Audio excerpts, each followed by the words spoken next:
lendemain du discours du président Macron et 3 jours après le passage de la réforme par 49.3 à l'Assemblée, nous assistons à la 9e journée de manifestation à Draguignan et dans toute la France. Celle-ci se démarque notamment par la forte présence des jeunes, mais également par sa symbolique, car elle devrait être le point d'orgue de la contestation contre la réforme des retraites. Franchement, moi je trouve ça super bien que les jeunes se mobilisent, autre que les personnes en fait qui travaillent déjà, parce que faut pas oublier que la retraite, nous aussi on va l'avoir, et il faut quand même penser à tout ça à cet âge-là, et faut y aller quoi. Enfin vraiment, moi je motive tous les jeunes à aller en manif. Il faut continuer de se mobiliser à fond parce que c'est notre avenir, l'avenir de nos proches. Donc continuer à fond, à fond, à fond. Il y a un moment, il faut faire bouger les choses, quitte à faire ça, il y a un moment, il faut qu'ils comprennent. Une mobilisation assez exceptionnelle de ce mouvement qui regroupe plus que jamais les mécontents, quel que soit leur âge ou leur position. Et en voyant cette évolution, une question naturelle se pose. La réponse du gouvernement, que ce soit par le 49.3 ou le discours du président, a-t-elle vraiment été la bonne ?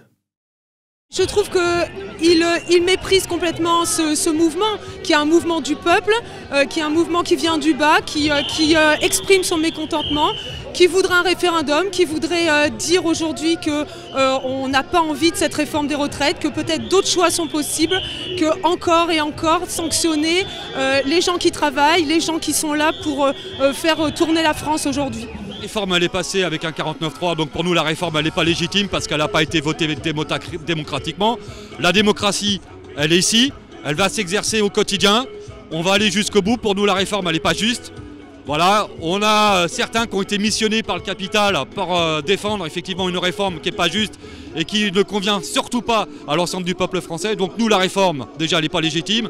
De deux, ceux qui l'ont décidé, on peut aussi discuter de leur légitimité, de la manière dont ça a été mené. Nous, pour nous, la seule légitimité, c'est les citoyens. Je pense que les citoyens ont un pouvoir, il faut qu'aujourd'hui, ils en prennent conscience.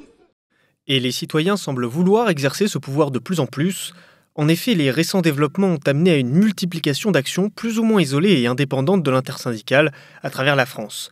Actions qui ont pu parfois dégénérer en violence ce week-end, mais ce durcissement du mouvement est-il réellement souhaitable ? En soi, je pense que c'est quand même important de montrer la colère du peuple, même si on doit utiliser des moyens assez extrêmes. Au moins, ça montre qu'on est là et qu'on veut changer les choses, et c'est hyper important. Moi, je trouve ça normal, parce qu'à défaut de... On ne peut pas dire que la réforme est anticonstitutionnelle, parce que d'un point de vue législatif, c'est tout à fait légal. Le 49.3 est inscrit dans la Constitution.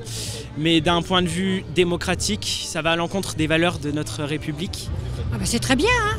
Il faut continuer, il faut vraiment se mobiliser. Finalement, cette 9e journée de manifestation aura été la plus grande jusqu'ici, avec 5000 personnes réunies à Draguignan selon les syndicats et 3000 selon les forces de police. Un tour de force qui gagnera peut-être gain de cause, alors que le Conseil constitutionnel, qui constitue le dernier recours des opposants, statue sur la réforme.